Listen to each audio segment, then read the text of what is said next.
হযরত হুসাইন বলতে লাগলেন, প্রয়োজনে জীবন দিব, অস্তিত্ব বিলীন করে দেব, এরপর আল্লাহর জমিনে আল্লাহ রাসূল যে দ্বীন রেখে গিয়েছেন এই দ্বীনের পতাকাকে সমুন্নত রাখবো।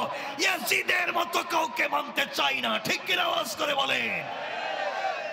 আমরা বলতে পারি, আমরা জীবন দিতে পারি, অস্তিত্ব বিসর্জন করে দিতে পারি, আল্লাহর জমিনে আল্লাহর দ্বীন জিন্দার জন্য জীবন যৌবন বিসর্জন করে দিতে পারি।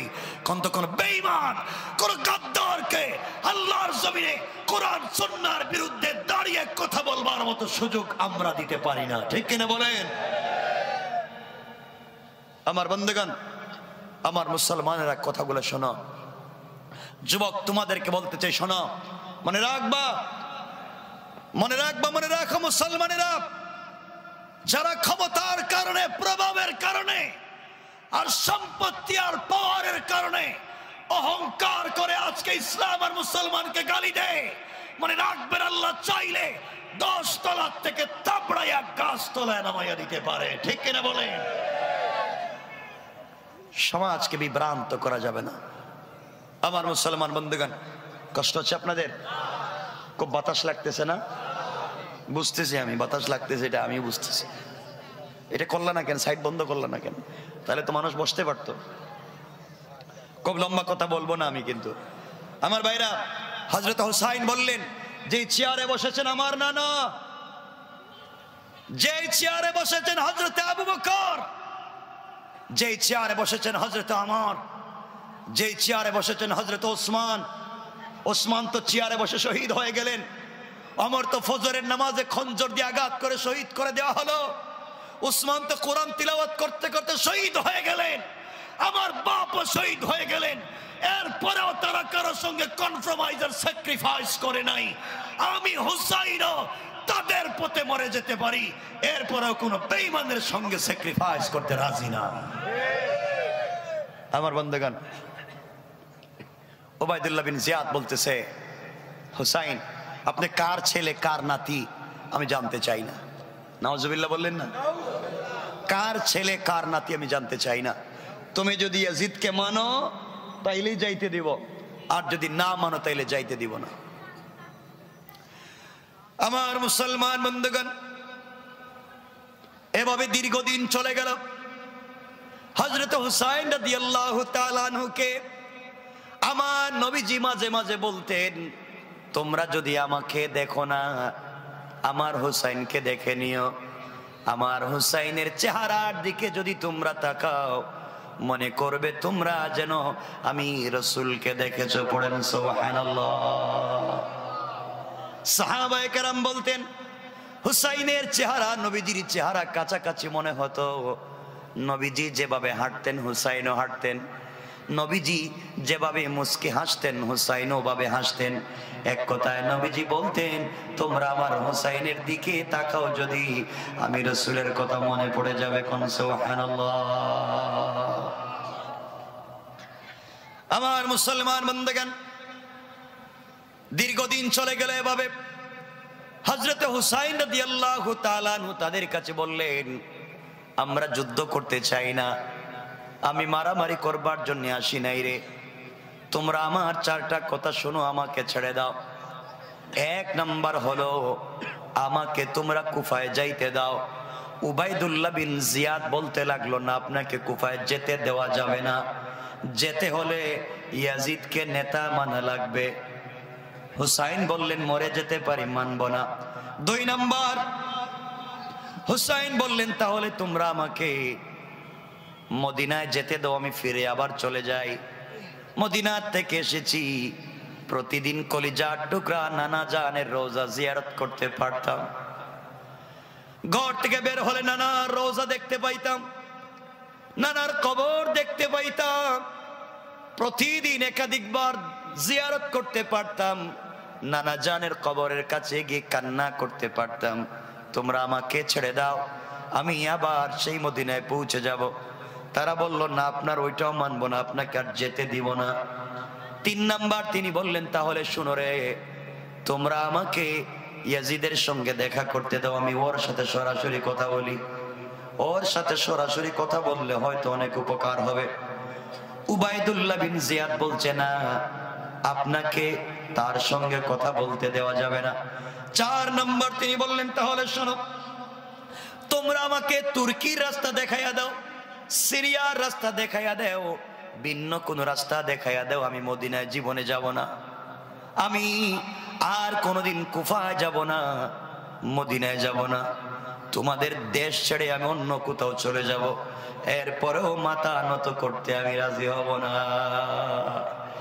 দেশ ছেড়ে দিতে পারি, নানার কবর ছেড়ে দিতে পারি, মদিনা ছেড়ে দিতে পারি, মক্কা ছেড়ে দিতে পারি, আমি কুফায় যাওয়া বাদ দিতে পারি, সব বাদ দিতে পারি, অন্য কোন জায়গায় চলে যাব, মরুভূমিতে গিয়ে বাকি জিন্দেগি কাটাইয়া দেব, এরপরেও নানা যে চেয়ারে বসেছে সেই চেয়ারে কোন জালেমকে দেখতে চাই না।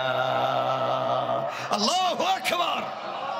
আল্লাহ বলছেন, আম হাসিবতুম আন তাদখুলুল জান্নাহ, তোমরা কেমনে আশা করো জান্নাতে যাবে, অথচ এখনো হুসাইনের মতো নির্যাতন তোমাদের উপরে আসেনি, এখনো আম্মার ইবনে ইয়াসিরের মতো নির্যাতন আসেনি, এখনো সুমাইয়ার মতো নির্যাতন আসেনি, এখনো হামজার মতো নির্যাতন আসেনি, তোমরা কেমনে ভাবলে তোমরা জান্নাতে চলে যাও? আমার বন্ধুগণ, এক পর্যায়ে তিনি বললেন, তাইলে তোমরা কি চাও?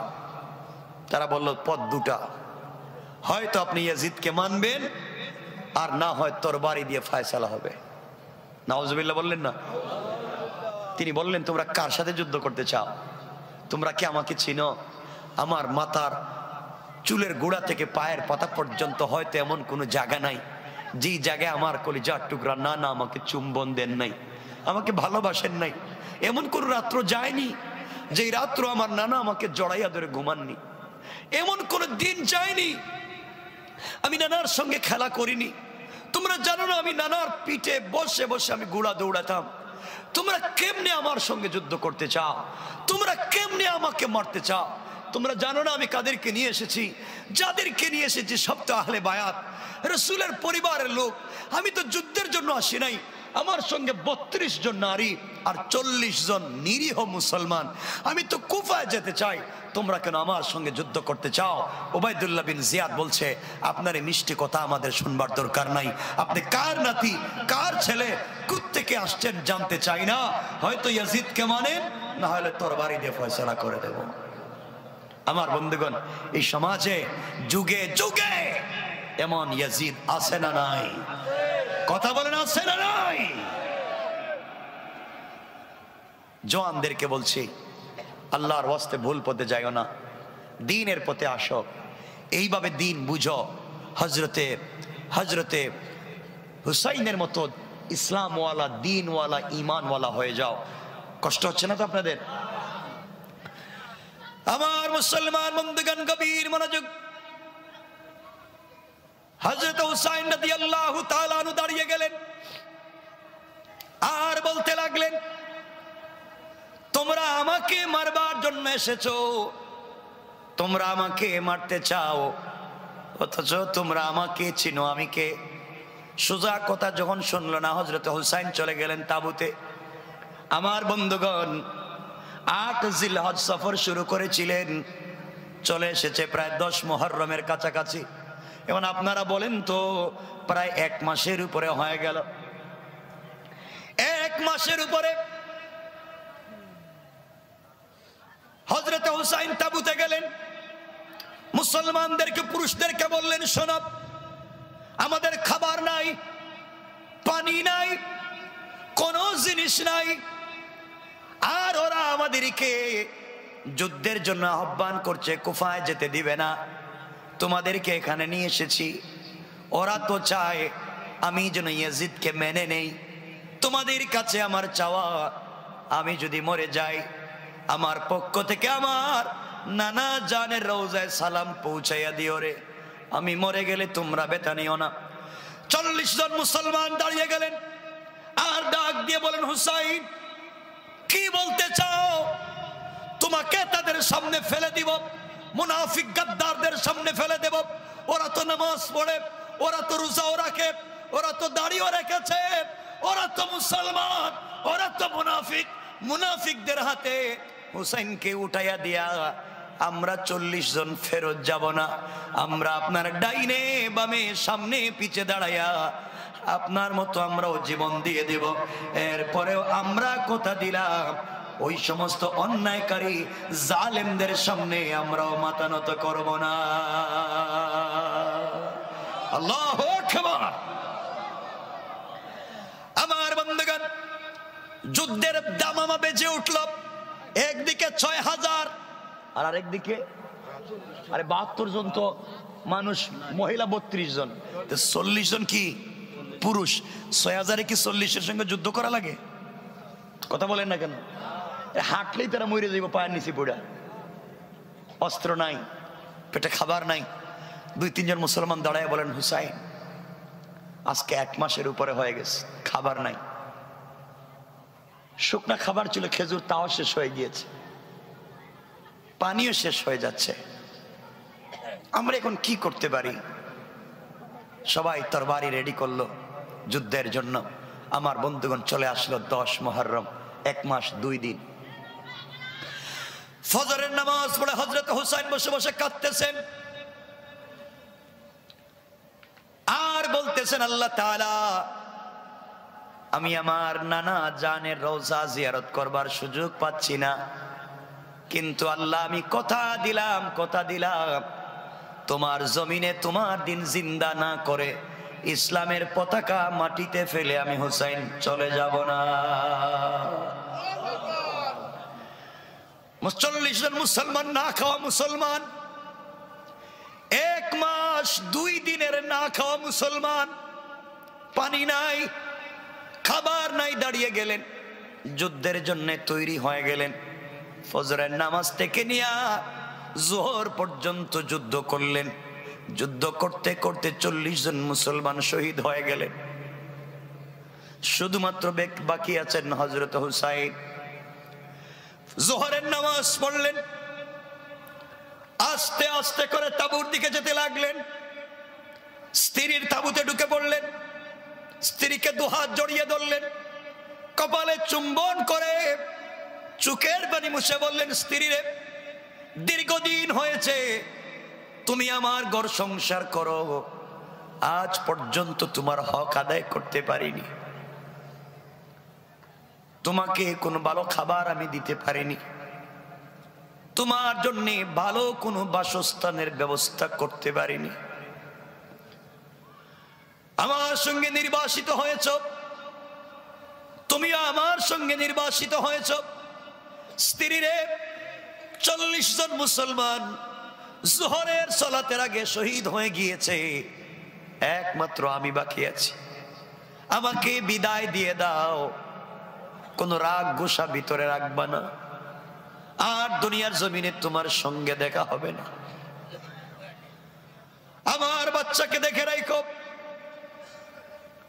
আমি যেই পথে শহীদ হয়ে যাই আমার বাচ্চাকে ওই পথে তুমি কোরবান করে দিও। স্ত্রী রে, আমার নানা যেই দিনের জন্য জীবন দিয়েছে, আমার কলিজার টুকরা বাবা যেই দিনের জন্য জীবন দিয়েছে, আমি সেই দিন জিন্দার জন্য জীবন দিয়ে দেই, এরপরেও কোনো জালেমের সঙ্গে আমি আতাত করব না। স্ত্রী ডাক দিয়া কান্না করতে করতে বলছেন, স্বামী রে, আপনার প্রতি আমার কোনো বিরূপ ধারণা নাই, আপনার প্রতি আমার কোনো কষ্ট নাই, আপনার প্রতি আমার কোনো দুঃখ নাই, আপনার নানা যেই রাস্তায় চলে গিয়েছেন আপনিও চলে যাবেন, আপনার বাবা গিয়েছেন আপনিও চলে যাবেন, কিন্তু আমার বাচ্চা হযরতে আসগর আমার কোলে এই যে আপনার সামনে নিয়ে এসেছি, 1 মাস 2 দিন হয়ে গিয়েছে, তাঁবুর ভিতরে খাবার নাই, পানি নাই, খেজুর নাই, আমার বাচ্চাটাকে 1 চামচ পানি দেওয়ার মতো কোনো পানি নাই, আমার স্তনেও কোনো দুধ নাই। বাচ্চাটা আজকে 3 দিন থেকে চিৎকার করতেছে, ও স্বামী, আমি আমার জিহ্বা আমার বাচ্চার মুখে দিয়েছি, জিহ্বা চুষে চুষে আমার বাচ্চা জীবন কাটিয়ে দিচ্ছে, কতক্ষণ বাঁচবে জানি না, আপনি চলে যাবেন, আমার আপত্তি নাই, আমার বাচ্চাটাকে 1 চামচ পানির ব্যবস্থা করে দেন।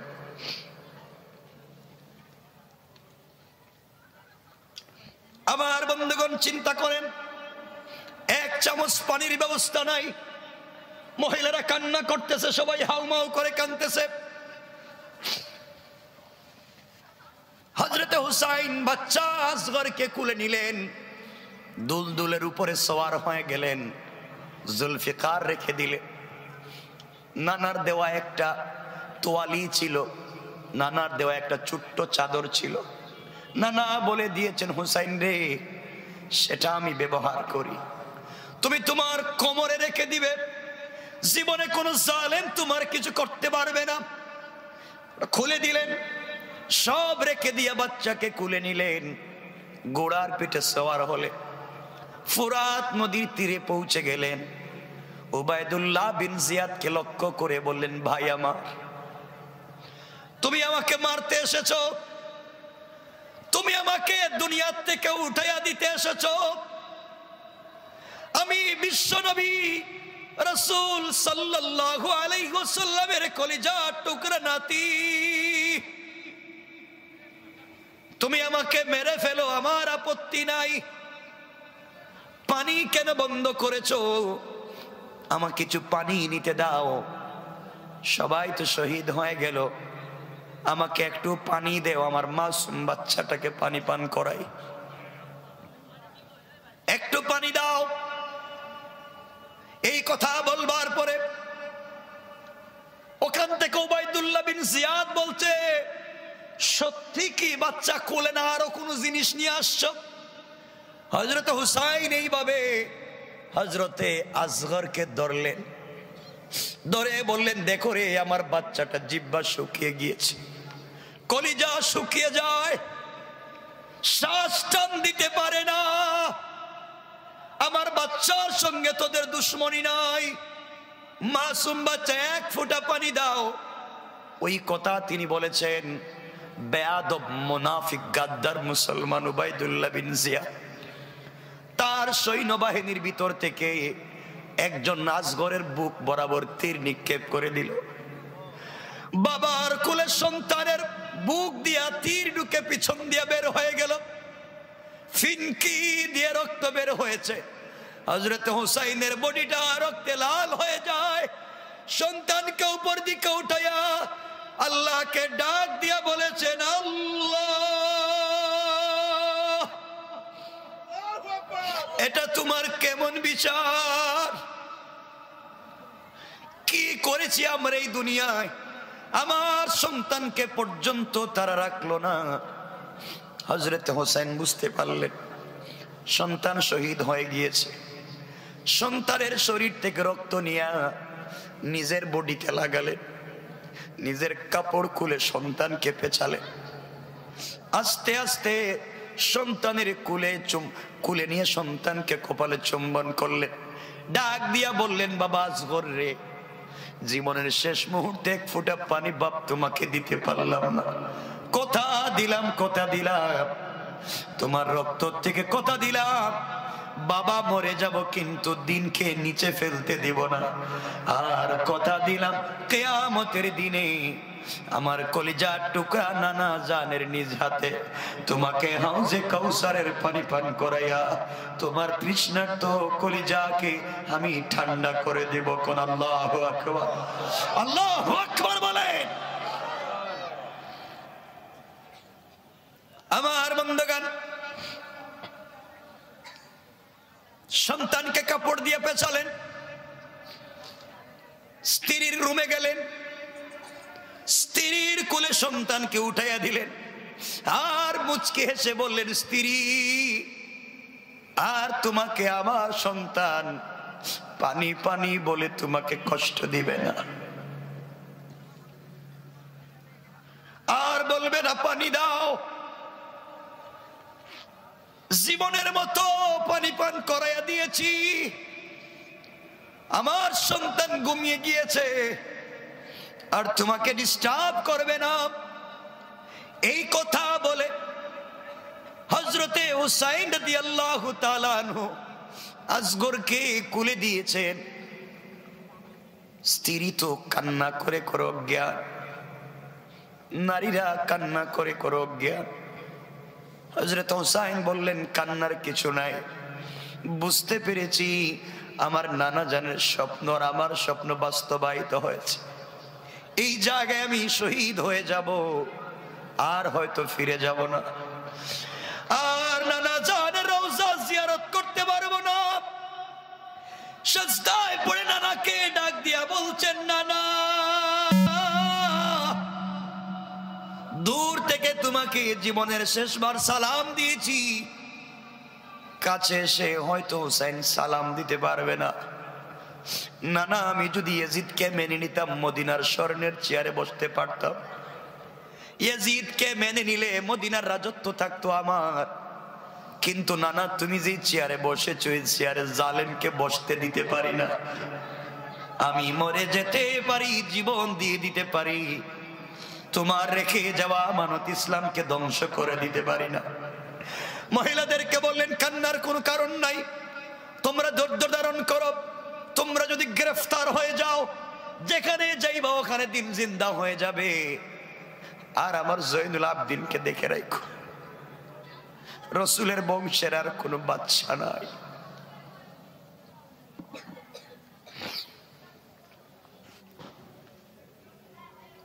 আমার বাবা আলীর বংশের আর কোনো সন্তান নাই।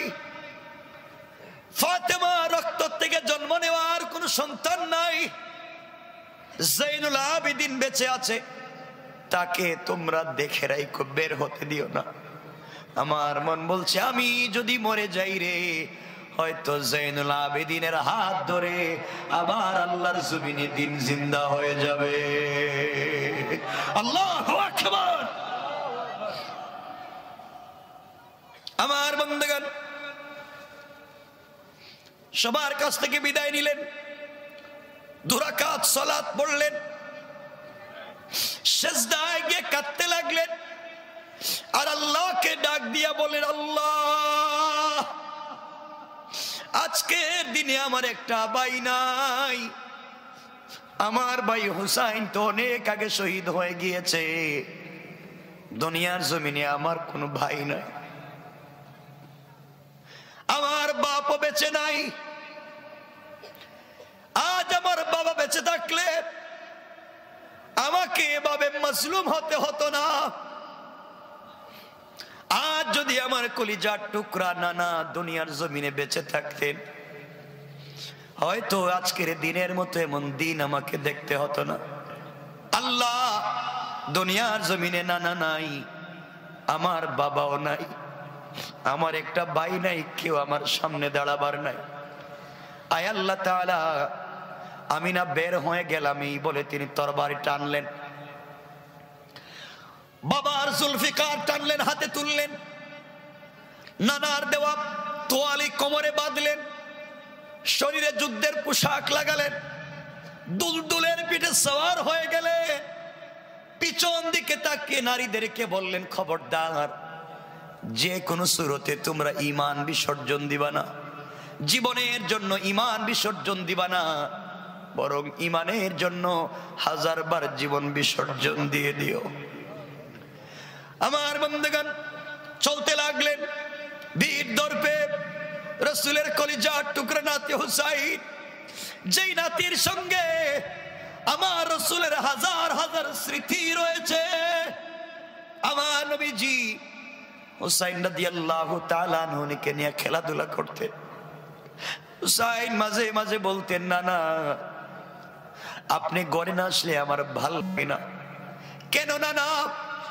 নানা আপনি যদি ঘরে এসে দরজার সামনে দাঁড়িয়ে মুস্কি হাসে, রাত্রবেলা রাস্তা হাঁটতে কোনো লাইট লাগে না, আপনি মুস্কি হাসলে দাঁত বের হলে যে আলোকিত হয়ে যায়, ওই আলোর মাধ্যমে পুরা রাস্তা দেখা যায়। আল্লাহু আকবার বলে। 12টা হয়ে যাচ্ছে, রেখে দেব, কষ্ট হচ্ছে না আপনাদের? 12টা হয়ে গেছে, অনেক ঠান্ডা পড়ছে আমার মনে হচ্ছে।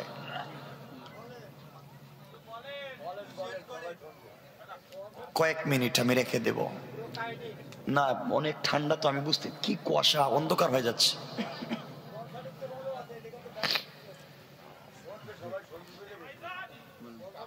মুসলমান বন্ধুগণ, কথাগুলা দিল দিয়ে শোনেন। আমার নবীর সঙ্গে হযরত হুসাইন বের হয়ে যাচ্ছেন।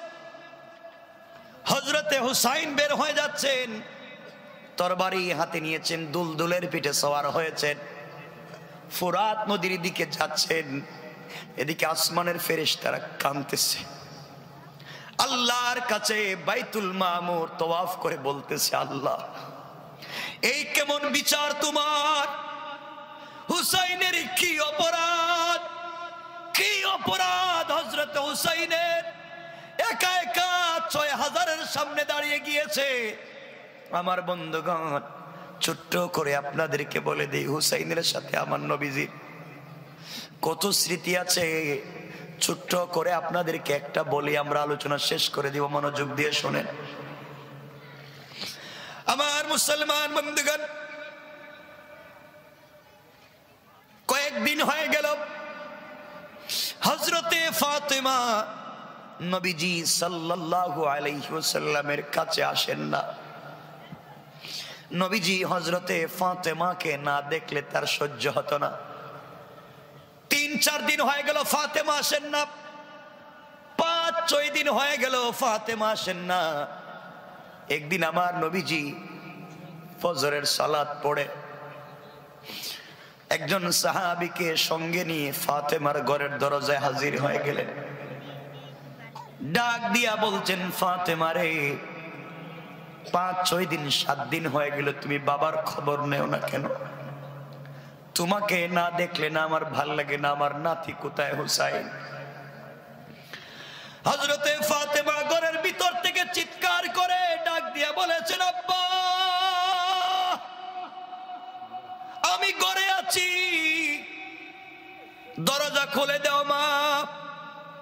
বাবা দরওয়াজা খুলে দিতে পারবো না, দরওয়াজা খুলে দেওয়ার মতো কাপড় আমার শরীরে নাই। যা একটা কাপড় তুমি দিয়েছিলা তাও বিক্রি করে দিয়েছি। বাবা ২ নম্বর কারণ, দরওয়াজা খুলে দিতে পারবো না, কারণ আমার শরীরে এতটুকুন শক্তি নেই যে দাঁড়াতে পারবো। নবীজি বললেন, ফাতেমা রে কি হয়েছে? ফাতেমা বললেন, আব্বা জান আজকে ৬ দিন শেষ হইয়া ৭ম দিন সকাল শুরু হয়ে গিয়েছে। তোমার মেয়ে ফাতেমার পেটে পৃথিবীর কোনো খাবার যায় না। তুমি আমি আড্ডা দিয়ে কি করি এই দুনিয়ার জমিনে? হযরত রাসূল পাক সাল্লাল্লাহু আলাইহি ওয়াসাল্লাম নিজের কাঁধের মধ্যে সবুজ চাদর ছিল, এই চাদরটা ঘরের ভিতরে দিলেন দরজা ফাঁক করে, আর বললেন, মারে ওইটা পরে দরওয়াজা খুলে দাও। দরওয়াজা খুলে দেওয়া হলো। ফাতিমার ঘরের ভিতরে ঢুকলেন, মুখটা কালো হয়ে গিয়েছে, ঠোঁটগুলো শুকিয়ে গিয়েছে, ৭ দিনের না খাওয়া মেয়ে। নবীজি জড়াইয়া কাঁদলেন আর বললেন, মা কষ্ট জীবনে বহুত করেছো মা, ইন্তেকালের পরে আর কষ্ট করতে হবে না। মা বলতেছেন, ফাতেমা বলতেছেন, আব্বা যা আমি না খেয়ে মারা যেতে পারি, আমার কোনো আপত্তি নাই, আমি এভাবে কষ্ট করে না খেয়ে মরে গেলে কষ্ট নাই। এই যে তোমার নাতি হুসাইন অজ্ঞান হয়ে পড়ে আছে, খাবার নাই, সারাদিন নানা নানা বলে চিৎকার করেছে, ও বাবা আমি তাকে আপনার দরবার নিয়ে যাই না, না জানি আপনি কোন অবস্থায় আছেন, আপনার কাছে আমি নিয়ে যাই না। নানা নানা বলে কাঁদছে সারাদিন। তুমি মা আমাকে খাবার দেও না, বাবাও আমাকে খাবার দেয় না, তুমি আমাকে নানার কাছে নিয়ে যাও, আমার নানা আমাকে রেখে একা একা খাবে না। রাসূল পাক সাল্লাল্লাহু আলাইহি ওয়াসাল্লাম হুসাইনকে উঠালেন, বুকের সঙ্গে জড়ালেন, কপালে চুম্বন দিয়ে বললেন, নানা ও নানা ভাই তুমি এখানে বসো, আমি আসি, তোমার জন্য আমি খাবার নিয়ে আসবো, তুমি বসো। রাসূল পাক সাল্লাল্লাহু আলাইহি ওয়াসাল্লাম হুসাইনকে রেখে দিয়ে ঘর থেকে বের হলেন। রাস্তায় বের হয়ে কাঁদতেছেন, হাউমাউ করে কাঁদতেছেন। আমি 10 বালতি পানি দিব, তুমি আমাকে 20টা খেজুর দিও। নবীজির কথা হলো আমি আমার হুসাইনের মুখে খাবার দিয়ে হাসি তো ফুটাইয়া দিতে পারবো, বিনিময় ইহুদির বাগানে কাজ করলে আমার কিছু হবে না। চিন্তা করো তোমার রাসূল কেমন দিন কাটিয়েছে, কেমন করে দুনিয়ার জমিনে জিন্দেগি কাটিয়েছে। ও ভাই, তোদের পায়ে ধরি, কেন সেই দিনকে বুঝো না? কেন আমার রাসূলকে কলিজা দিয়া ভালোবাসো না? কেন সেই রাসূলের জন্য জীবন দিতে প্রস্তুতি নেও না? আমার বন্ধুগণ, ইহুদি বলতে লাগলো, শোনো সাবধান, আমার বাগান নষ্ট করা যাবে না, পানি দাও। রাসূলে পাক বাগানের ভিতরে ঢুকে গেলেন, ঢুকে দেখেন কূপের অনেক নিচে পানি পড়ে আছে। দড়ি দিয়া বালতি দিয়া টেনে টেনে পানি আনা লাগে। নবীজি দড়ি টেনে টেনে যখন পানি আনতেছেন, শরীরের প্রত্যেকটা লোম কূপের গোড়া থেকে ঘাম পড়তেছে। ফেরেশতারা আল্লাহর কাছে চিৎকার করে বলছে, আল্লাহ তুমি যাকে বিশ্ব নবী বানিয়েছো, সরকারে কায়নাত বানিয়েছো, দু জাহানের সরদার বানিয়েছো, তাকে কি তুমি কেমনে ইহুদির বাগানে কাজের লোক বানাইয়া দিয়েছো? আল্লাহ তোমার কি দয়া লাগে না? আমার নবীজি কাজ করতে লাগলেন, মনে মনে আশা করলেন তিনি তো খেজুর পেয়ে যাবে। আমার বন্ধুগণ, আমার মুসলমান ভাইরা, নবীজি 9 বালতি পানি দিতে পারলেন। 10 বালতি পানির জন্য যখন বালতিটা কূপের নিচে ছাড়লেন, দড়ি ধরে যখন টান দিয়েছেন, তখন দড়ি ছিঁড়ে বালতি কূপের নিচে চলে গিয়েছে। নবীজির হাতে দড়ি চলে এসেছে। নবীজি ইহুদির সামনে গিয়ে অনুনয় বিনয় করে বললেন, ভাইরে, শর্ত ছিল আমি 10 বালতি পানি দিব, দিতে পারলাম না, 9 বালতি দিয়েছি, বালতির দড়ি ছিঁড়ে গিয়েছে, কূপে পড়ে গিয়েছে। আমাকে 20টা খেজুর দেওয়া লাগবে না, আমাকে 18টা খেজুর দাও, আমি তাড়াতাড়ি চলে যাই। বেয়াদব ইহুদি আমার নবীর সামনে দাঁড়িয়ে গেল আর ডাক দিয়ে বলল, মুহাম্মদ ইবনে আব্দুল্লাহ রে, তোমাকে আমার খেজুর বাগানে গাছের গোড়ায় পানি দেওয়ার জন্য কামলা নিযুক্ত করছি। নাউজুবিল্লাহ বলেন। তুমি তো আমার বালতি কূপের নিচে ফেলবার জন্য বলি নাই। এই কথা বলে ও মুসলমান, যেই নবীর শরীরে মশা মাছি মশাকে আমার আল্লাহ হারাম করে দিয়েছে, এই নবীজির পবিত্র নূরানি গালে চট করে একটা থাপ্পড় মেরে দিয়েছে। নাউজুবিল্লাহ বলেন, নাউজুবিল্লাহ। ইহুদি আমার নবীর গালে জুড়ে একটা থাপ্পড় মেরে দিয়েছে।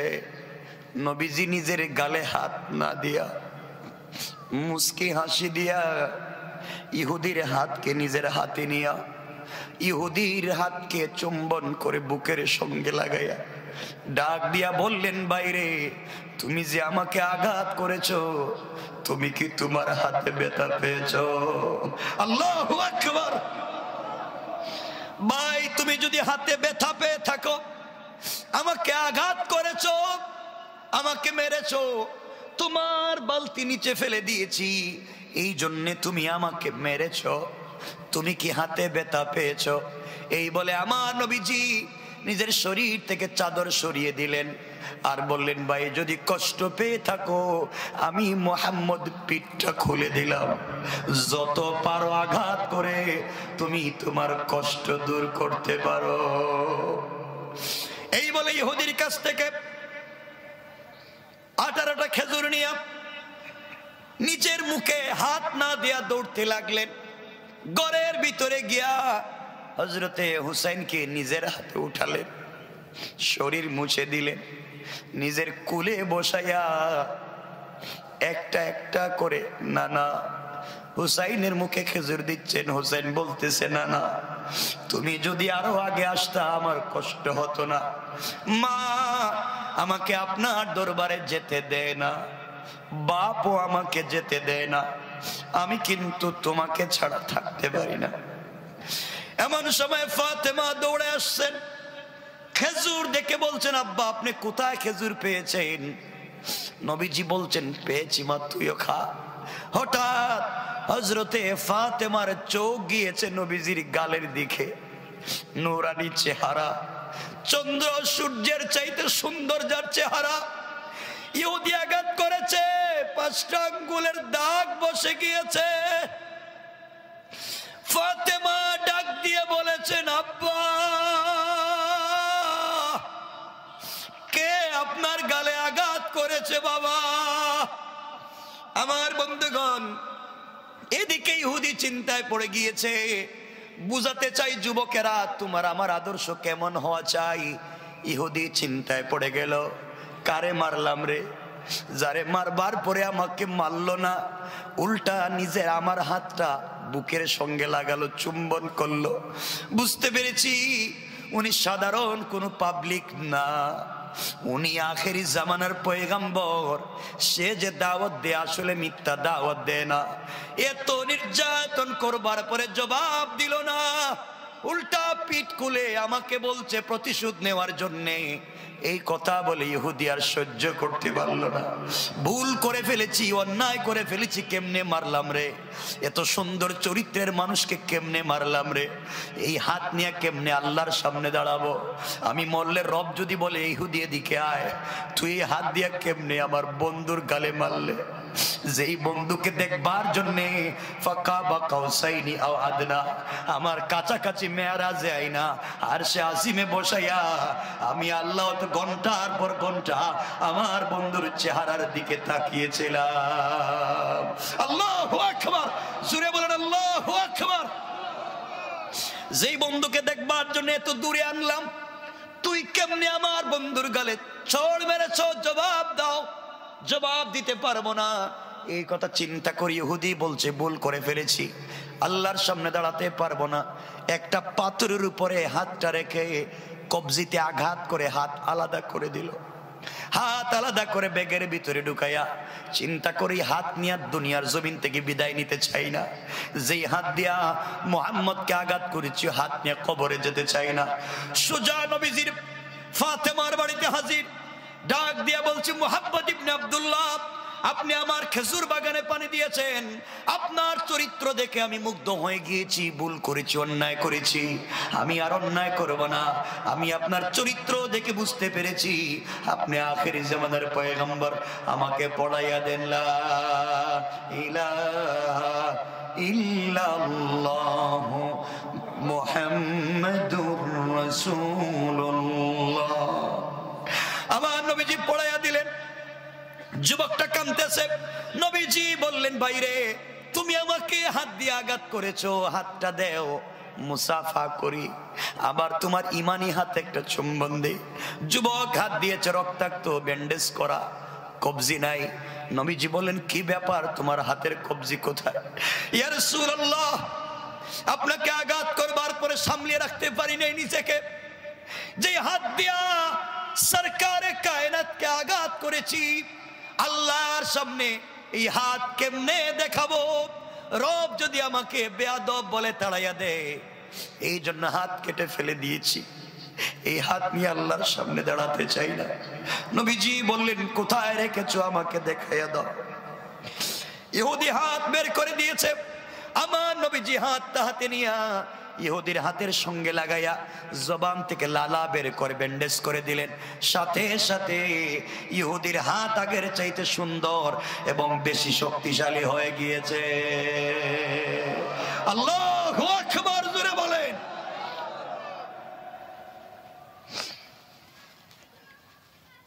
কেমন ছিলেন আমার রাসূল? আমার মুসলমান বন্ধুগণ, এই হযরতে হুসাইন রাদিয়াল্লাহু তাআলা আনহু আজকে দুলদুলের পিঠে সওয়ার নানা নাই। জুলফিকার বাবার হাতে চললেন ফোরাতের প্রান্তরে। ফোরাত নদীর তীরে পৌঁছে গেলেন। মুনাফিক মুসলমান, শোনা, মুনাফিক মুসলমানদেরকে ডাক দিলেন, ও ইয়াজিদের সৈন্যরা, ও উবাইদুল্লাহ বিন জিয়াদের সৈন্যরা, তোদের মা বাবা তো মুসলমান, তোমরাও তো নামাজি মুসলমান, তোমরা আমাকে মারতে চাও? কে আছো? আমি হুসাইনের সামনে দাঁড়াও, সাহস থাকলে দাঁড়াও। কে আছো? 6000 দাঁড়িয়ে যাও। কাফ ওই সময় শুধুমাত্র তারা হুসাইনকে আঘাত করবার জন্য তরবারি নিয়ে আসতে লাগলো। হযরত হুসাইন আল্লাহু আকবার বলে তরবারি চালনা করতে লাগলেন। আসরের ওয়াক্ত হয়ে গিয়েছে, কচু কাটা করতে লাগলেন। মারতে মারতে একা একজন হুসাইন জোহর থেকে নিয়ে আসর পর্যন্ত 1 মাস 2 দিনের না খাওয়া হুসাইন যুদ্ধ করলেন।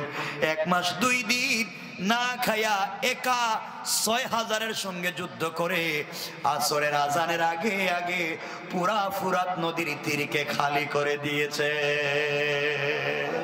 আল্লাহু আকবার বলো। আমার মুসলমান বন্ধুগণ, এইভাবে হুসাইনি চরিত্র নিয়া, হুসাইনি রক্ত নিয়া আজ যদি আমরা জমিনে দাঁড়িয়ে যাই, ইয়াজিদের সৈন্যরা আর ফেরাউনের সৈন্যরাও থাকতে পারবে না ইনশাআল্লাহ। ইনশাআল্লাহ, ইনশাআল্লাহ, ঠিক কিনা জুড়ে বলে। আমার বন্ধুগণ, সবাই চলে গেল, শত শত মরে গেল। হুসাইন তরবারি হাতে নিলেন, দুলদুলের দিকে তাকালেন। 1 মাস 2 দিনের না খাওয়া মুসলমান কাঁপতেছে। হঠাৎ দেখলেন ফুরাত নদীর তীর খালি হয়ে গিয়েছে। গুড়াকে ছেড়ে দিলেন, গুড়ারে তুমিও আমার মতো 1 মাস 2 দিনের না খাওয়া। গুড়া ফুরাত নদীতে নেমে গিয়েছে, পানি পান করবার জন্য নেমে গিয়েছে। হযরতে হুসাইন রাদিয়াল্লাহু তাআলা আনহু তিনিও হাঁটু পর্যন্ত ফুরাত নদীতে নেমে গেলেন। অঞ্জলি ভরে পানি হাতে নিলেন। এভাবে অঞ্জলি ভরে পানি হাতে নিয়েছেন, টুটের কাছাকাছি এনেছেন, মুখে দিয়ে দিবেন। হঠাৎ মনে পড়ে গিয়েছে কিছুক্ষণ আগে আমার সন্তান আসগর পানি পানি বলে মরে গেছে। কিছুক্ষণ আগে আমার ছেলে পানি পানি বলে শহীদ হয়ে গিয়েছে। আজ আমি বাবা কেমনে পানি পান করি? কিছুক্ষণ আগে আমার কলিজার টুকরা 40 জন মুসলমান শহীদ হয়ে গিয়েছে, কেউ পানি পান করতে পারল না। আমি কেমনে পানি পান করব?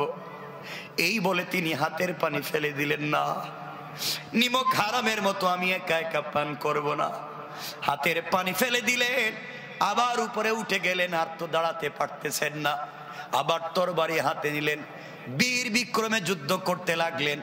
মাগরিবের ওয়াক্ত হয়ে যায়, অন্ধকার হয়ে যায়, আসমানের রং চেঞ্জ হয়ে গিয়েছে। হঠাৎ করে আজকে আসমান লাল বর্ণ হয়ে গিয়েছে, পুরো আসমান জমিন যেন কান্না শুরু করে দিয়েছে। হযরত হুসাইন পড়ে গেলেন, আর থাকতে পারলেন না। হুসাইন রাদিয়াল্লাহু তাআলা ফুরাত নদীর তীরে পড়ে গেলেন, কারবালার প্রান্তরে শুয়ে পড়লেন, দাঁড়াতে পারলেন না।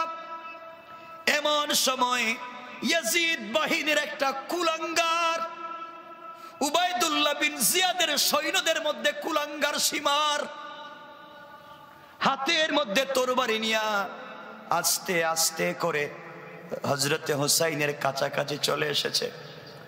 এসে হযরত হুসাইন তো পড়ে গিয়েছেন, উঠতে পারতেছেন না। এই কুলাঙ্গার বেয়াদব মুসলিম নামদারি মুনাফিক সীমার হযরতে হুসাইনের বুকের মধ্যে বসে গিয়েছে। বুকের মধ্যে বসে গিয়া ডাক দিয়া বলছে, হুসাইন রে, এবার তোকে কে বাঁচাবে? এবারও সময় আছে, এবারও বলতেছি সময় আছে। হয়তো ইয়াজিদকে মানো, নচেত তোমার শরীর থেকে মাথা আলাদা করে দেব। হুসাইন ডাক দিয়া বলছেন, সীমার রে, আমাকে মেরে ফেলতে পারো, শহীদ হয়ে যেতে পারি, ইন্তেকালের আগেও বলছি আমি তাকে মেনে নিব না। আল্লাহু আকবার বলেন।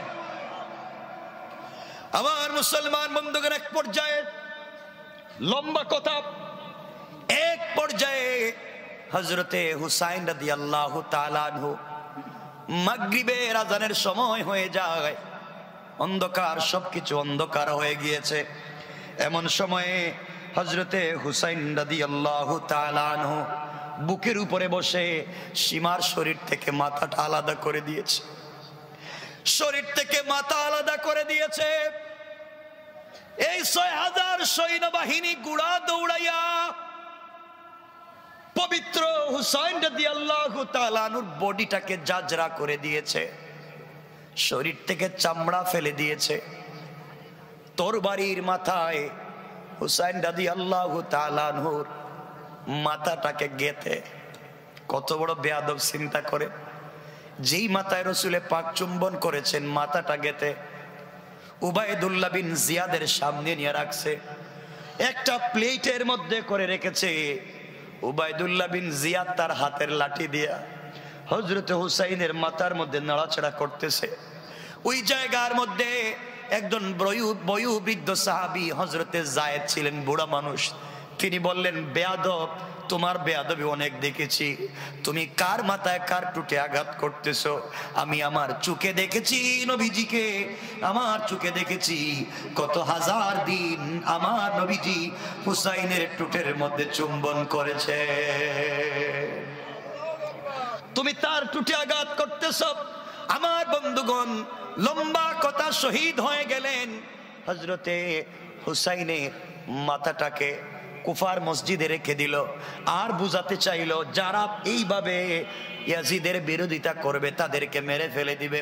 হুসাইন জীবন দিয়ে বুঝাইয়া দিলেন, তিনিও মানলেন না। আমরাও জীবন দিয়ে বুঝাইয়া দিতে পারবো, আমরাও কোনো জালেম অত্যাচারীকে মানতে পারি না। আমার বন্ধুগণ, লম্বা কথা, এক পর্যায়ে মাথাটা দামেস্কে ইয়াজিদের সামনে হাজির করা হয়েছে। ইয়াজিদ শুধু বলেছিল, উবাইদুল্লাহ বিন জিয়াদ রে, আমি তো তোকে মারতে বলি নাই, এই কাজ করলে কেন? এখান থেকে ভিন্ন একটা আলোচনা। পরের দিন 11ই মুহররম মদিনার মধ্যে উম্মে সালামা স্বপ্নে দেখলেন। 11ই মুহররম সকালবেলা হযরত উম্মে সালামা হাউমাউ করে কাঁদতে লাগলেন। মদিনার মানুষেরা ডাকতে লাগলো, উম্মে সালামা রে, তুমি কান্না করো, ব্যাপার কি? উম্মে সালামা বলছেন, মদিনার মানুষরা রে, গতকালকে রজনীতে আমি রসুলকে স্বপ্নে দেখেছি, নবীজি আমার ঘরে এসেছেন, উস্কো কুস্কো চেহারা, চোখ থেকে রক্তিম বর্ণ হয়ে পানি পড়তেছে, কাঁদতেছেন, চেহারা উস্কো কুস্কো, চুলগুলা এলোমেলো। আমার নবীজি, আমি জিজ্ঞাসা করলাম, ইয়া রাসূলুল্লাহ, জীবনে আপনাকে এভাবে দেখি নাই, আপনাকে আজকে এভাবে দেখি কেন? ও মদিনার মানুষ, আমার নবীজি জবাব দিলেন, উম্মে সালামা রে, এইমাত্র কুফা থেকে এইমাত্র আমি আসলাম, কারবালার প্রান্তর থেকে এইমাত্র আমি এসেছি, ফুরাত নদীর তীর থেকে এসেছি।